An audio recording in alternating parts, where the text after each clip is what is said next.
একজন সাক্ষী যদি বেঁচে থাকে আদালতে তার না আসার কোনো সুযোগ নেই। আদালতের কিছু প্রসেস আছে। আসিয়ার ঘটনায় সাক্ষ্য গ্রহণের শেষ পর্যায়ে এসেও সাক্ষ্য দিতে এলো না ঢাকা মেডিকেল কলেজ অ্যান্ড হাসপাতালের 2 চিকিৎসক। আর আজকের সাক্ষ্য গ্রহণের শেষ পর্যায়ে এসেও রায়ের দিন ধার্য করতে চেয়েছিল আদালত, কিন্তু সাক্ষী দুজন না আসায় হিটু শেখের সাজা কি তাহলে হচ্ছে না?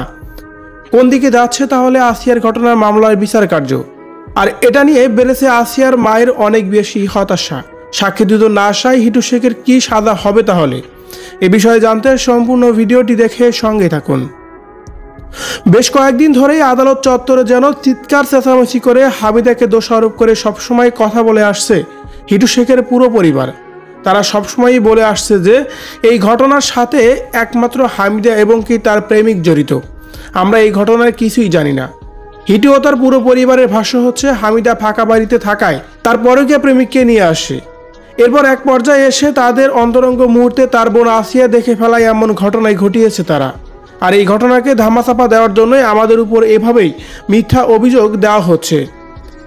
তাই আমরা চাই হামিদাকে ধরে এনে ভালোভাবে সব কিছুই যাচাই বাছাই করা হোক, সত্যিকার অর্থে কে জড়িত আসিয়ার ঘটনার সাথে।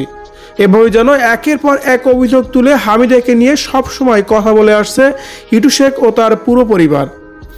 অন্যদিকে আসিয়ার ঘটনার মামলায় প্রায় প্রতিদিনই সাক্ষ্য গ্রহণ করা হচ্ছে আদালতে, কিন্তু শুরুর থেকেই ঢাকা মেডিকেল কলেজ অ্যান্ড হাসপাতালের ফরেনসিক বিভাগের 2 চিকিৎসক সাক্ষ্য গ্রহণ দিতে আসেনি।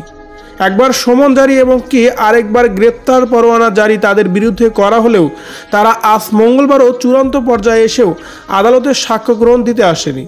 তাই তো তাদের বিরুদ্ধে আদালত আবারও কড়াভাবে গ্রেপ্তার পরোয়ানা জারি জানিয়েছে। তার কারণ তারা আদালতকে অবমাননা করেছে। এদিকে আসিয়ার ঘটনায় শেষ 2 সাক্ষী না আসার কারণে রীতিমতোই সোশ্যাল মিডিয়ায় হচ্ছে অনেক বেশি আলোচনা সমালোচনা। তার কারণ তারা কেন সাক্ষী দিতে আসছে না? তাহলে কি হিটু শেখ নির্দোষ প্রমাণিত হবে? তারা যদি সাক্ষী না দেয় ফাঁসির তৈরি থেকে হিটু কি তাহলে বেঁচেই যাবে?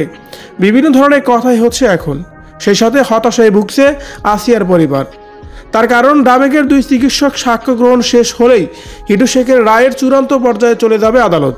আর সেই সাক্ষ্যই যদি উপস্থিত না থাকে তাহলে আসিয়ার মামলা কার্যক্রম একেবারেই থেমে যাবে। ভিউয়ার্স, আসিয়ার ঘটনায় ঢাকা মেডিকেল কলেজ অ্যান্ড হাসপাতালের 2 ফরেনসিক বিভাগের চিকিৎসক বারবার তলব করা সত্ত্বেও তারা সাক্ষ্য দিতে আদালতে উপস্থিত হয়নি।